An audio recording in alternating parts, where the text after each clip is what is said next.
और नीचे मेरे देव अधिदेव महादेव खड़े हैं, मेरे शंकर भगवान, मेरे उखड़ी, मेरे शंभू खड़े।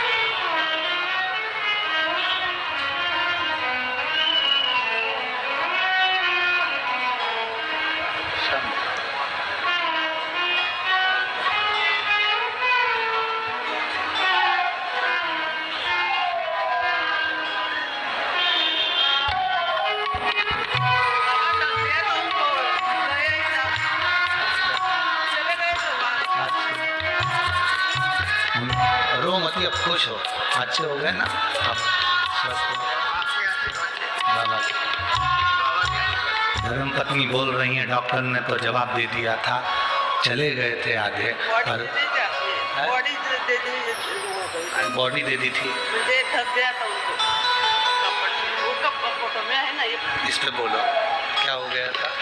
लग दिया था, मर गए थे। बॉडी पर कपड़ा डाल दिया था और बॉडी हाथ में दे दी थी, पर ये बाबा की कृपा से वापस।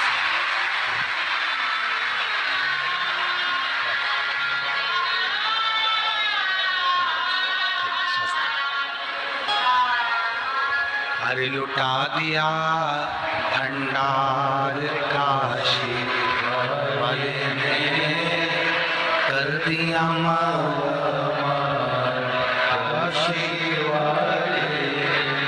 ये शिव कृपा है, शंकर की उदारता, शिव करुणा से।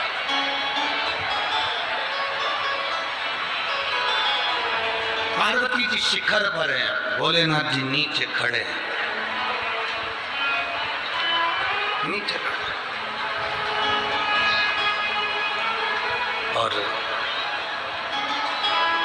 पार्वती जी को मालूम पड़ा कि महादेव पहली बार मेरे सामने आए हैं, पहली बार शिव मेरे सामने पहली बार।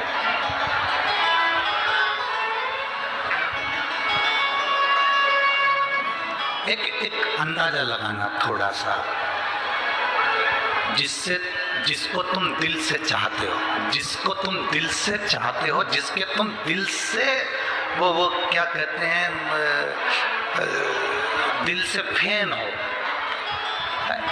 फैन हो कि फ्लावर हो, तो तुम तुम्हारी जानो है, तो तुम जिसको दिल से चाहते हो और अचानक वही व्यक्ति तुम्हारे सामने आ जाए, अचानक तुम्हारी आंख में आंसू आएंगे कि नहीं आएंगे?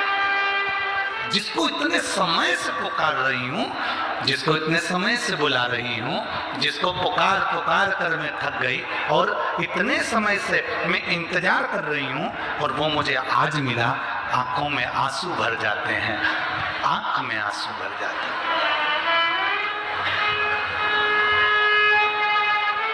कई बार हम तो देखो शंकर जी की कथा करते हैं, उसके भरोसे चलते हैं, उसका भजन करते हैं। कई माताएं, कई भाई, कई बच्चे ऐसे होते हैं, हमारे पास में भी आते हैं तो उनकी आंखों में आंसू आ जाता है। जरा विचार करो कि एक साधारण मनुष्य से मिल रहे हो तो आंख में आंसू आ जाता है, जिस दिन वो महादेव तुम्हारे सामने खड़ा होगा उस दिन क्या गति होगी? वो तुम्हारे सामने होगा, उस समय पर क्या गति होगी? जरा महसूस करिए।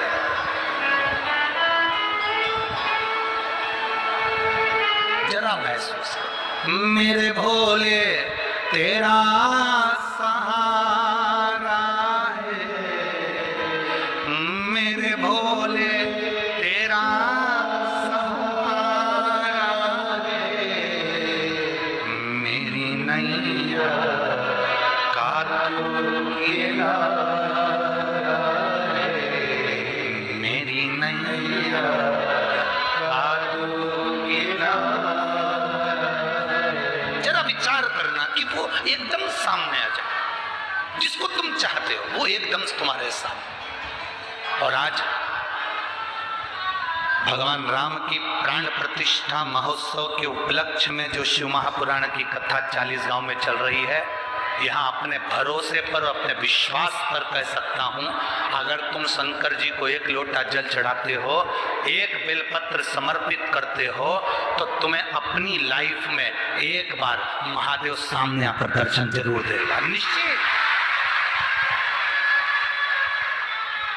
वो बहन अभी क्या करके गई कि इनके ऊपर कपड़ा उड़ा दिया गया था, बॉडी दे दी गई थी हमको, बॉडी दे दी, कपड़ा उड़ा दिया, प्राण छूट चुके थे, पर एक विश्वास अंदर था कि मेरा महादेव आएगा और अंत समय प्रभु वचन दिया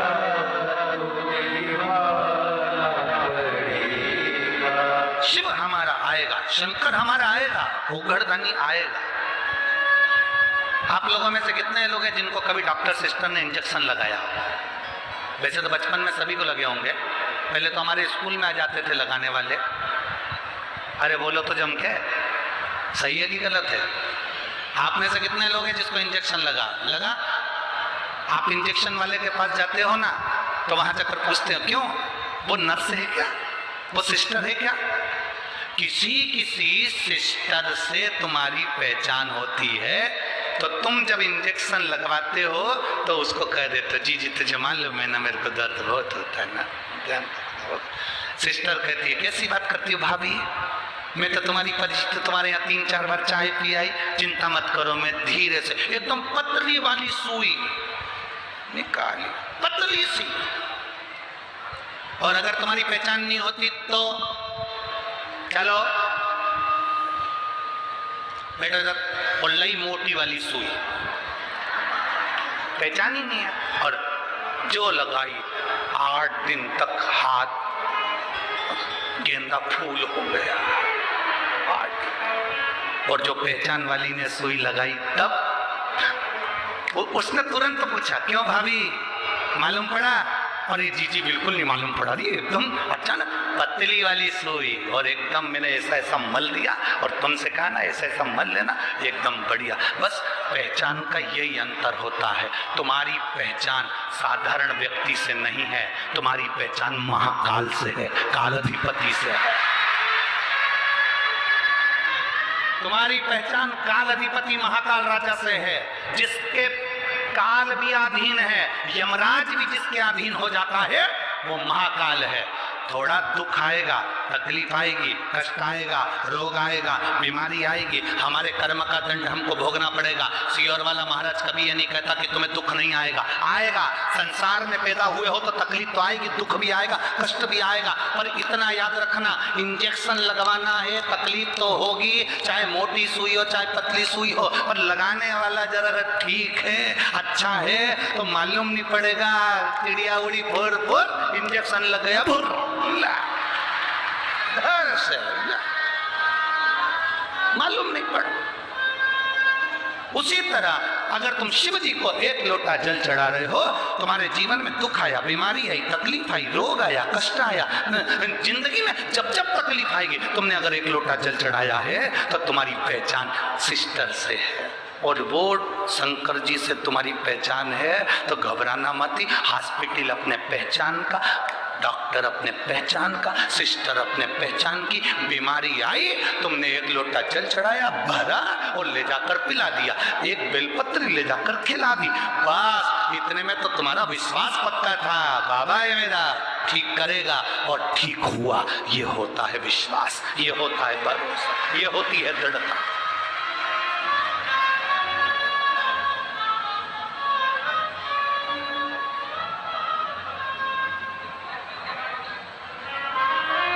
वो एक लाइन आप लोग स्मरण में लेते हैं ना, हमारा तेरा साथ है तो मुझे क्या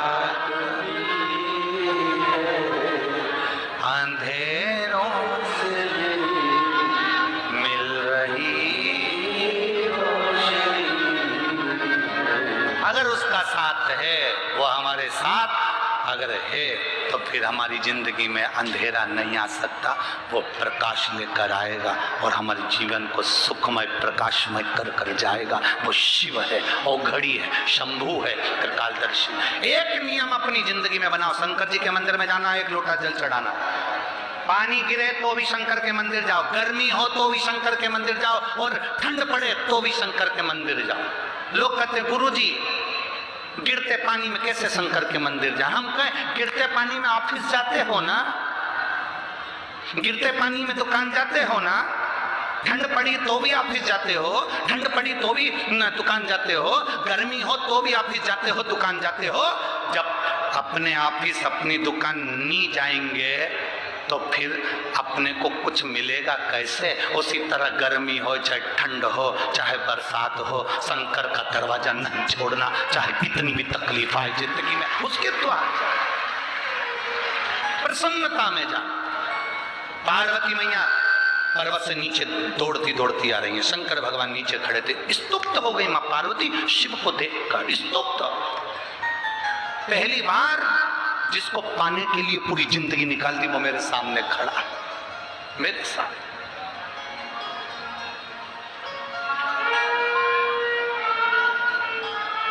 देखिए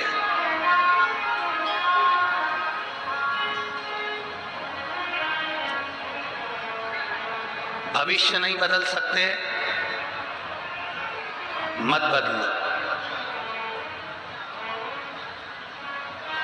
आप भविष्य नहीं बदल सकते, मत बदलो, अपनी आदत बदल लो। आदत बदल ली तो भविष्य अपने आप बदल जाएगा। आदत बदलना पड़े। थोड़ा सोने की आदत, बहुत लेट तक सोते हो, थोड़ा जल्दी जगने की आदत, आदत बदलो ना, भविष्य बदलेगा।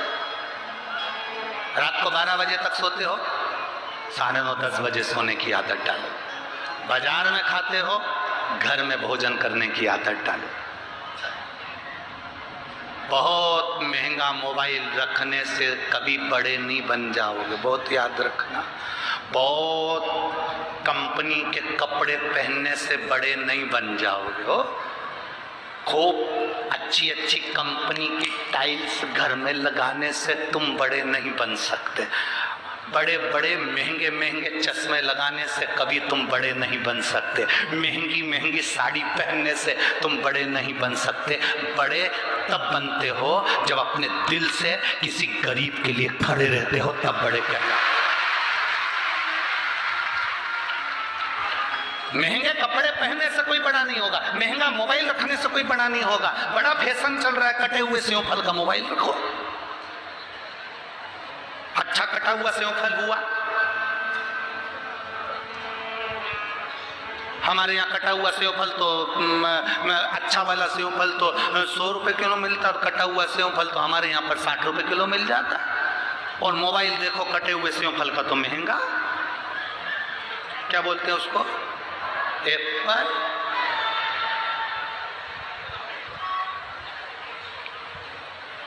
इतना महंगे मोबाइल रखने से आप कभी बड़े नहीं बन सकते। महंगे महंगे कपड़े पहनने से आप कभी बड़े नहीं बन सकते। पहन के देख लो, तुम चाहे वो किसी भी कंपनी का, अच्छे महंगी से महंगी कंपनी का कपड़ा पहन लो, हीरा को परखइयो राम कोई नहीं रहे। जो महंगा कपड़ा पहनता होगा वो पहचानेगा कि इस कंपनी का है।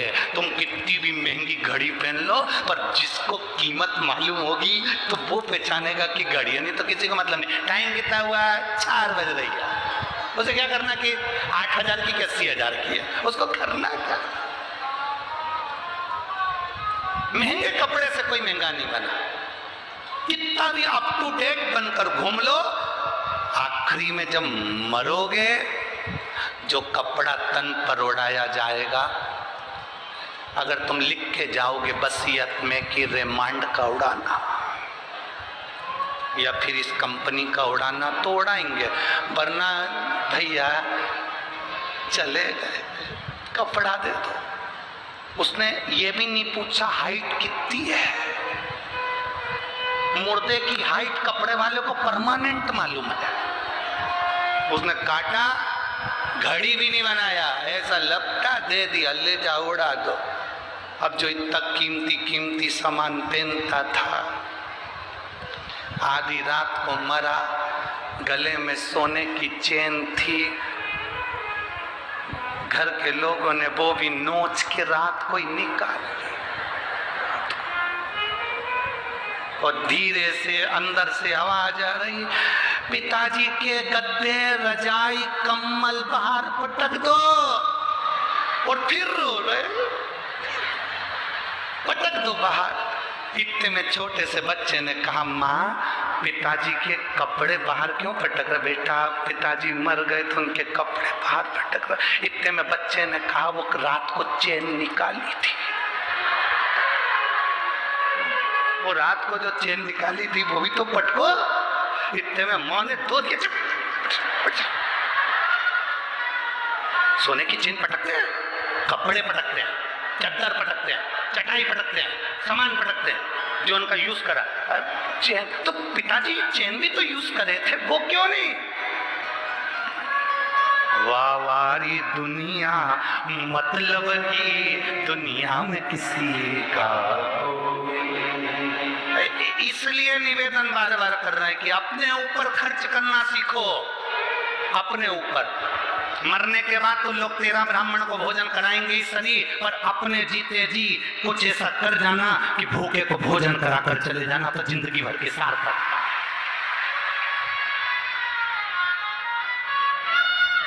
जिंदगी भर के सार्थक। अपने जीते जी एक बेलपत्री का पेड़ लगा कर जाना, अपने जीते जी एक बेलपत्री का वृक्ष लगा कर जाना। और वृक्ष ऐसा मत लगा देना कि बाद में बकरी खा जाए। हमने कई राजनेताओं को देखा है, आज वृक्षारोपण करते हैं, 15 दिन बाद मालूम ही नहीं पड़ता वृक्ष कहाँ गए। इतना बड़ा फंक्शन करा, अखबार में फोटो छप गए, वृक्षारोपण वृक्षारोपण वृक्षारोपण, 15 दिन बाद मालूम पड़ा बकरी खा गई उन वृक्षों को। ऐसा वृक्ष ना लगाइए, अपने घर में बेलपत्री का वृक्ष लेकर आइए, पौधा लेकर आइए, उसको बड़ा करो जैसे बेटी को बड़ा करते हो। बड़ा करने के बाद कहीं अच्छी जगह पर जहां पानी तुम रोज डाल सको, जब तक पौधा बड़ा ना हो जाए तब तक उसको रोज पानी डालो। जैसे शंकर जी को जल चढ़ाने जाते वैसे बेलपत्री को जल चढ़ाने जाओ और पानी चढ़ाते चढ़ाते उस बेलपत्री के पौधे को बड़ा कर दो। क्यों? क्योंकि तुम्हारे जाने के बाद तुम भले चले जाओगे, तुम्हारे हाथ की लगी हुई बेलपत्री के पौधे में से बेलपत्री टूटकर महादेव को लगती रहेगी, तुम्हारा जीवन सार्थक होता रहेगा। मरने के बाद भी एक काम अच्छा कर कर जाओ कि तुम्हारे हाथ की बेलपत्री महादेव को चढ़ती रहे, तुम भले ना रहो पर वो बेलपत्री शिव को चढ़े। ऐसा कर कर जाइए, अपने कर्मों को अच्छा करते चलो, श्रेष्ठ कर्म करते चलो, अपनी जिंदगी को सार्थक करते चलो। कोई मंदिर का निर्माण हो रहा है, कोई मंदिर बन रहा है, कोई सत्कर्म हो रहा है, कोई बड़ा अपने शहर में, गांव में, नगर में, कॉलोनी में कोई बड़ा मंदिर बन रहा है, बन सके उसमें 1 ट्राली ईंट पटक दो, बन सके 1 ट्राली रेत पटक दो, बन सके 2 सीमेंट की बोरी पटक दो। नहीं बन सके तो मंदिर बन रहा है तो उसमें टांग मत अड़ाओ। अच्छा काम हो रहा है ना, मंदिर में ही लग रहा है ना, तो उसको बन सके तो अच्छा करिए, उसमें टांग मत अड़ाओ। अगर तुमने बनते हुए मंदिर में भी टांग अड़ा दी तो तुम्हारी जिंदगी बेकार है।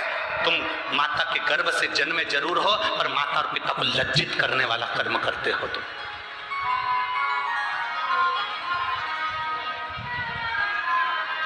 श्रेष्ठ कर्म करने का प्रयास करो। अच्छा, ये आपके मालेगांव की एक टीम जहां पर भी शिव महापुराण की कथा होती है वहां पर भोजन व्यवस्था संभालने के लिए आती है। मालेगांव की, यहाँ बैठे होंगे,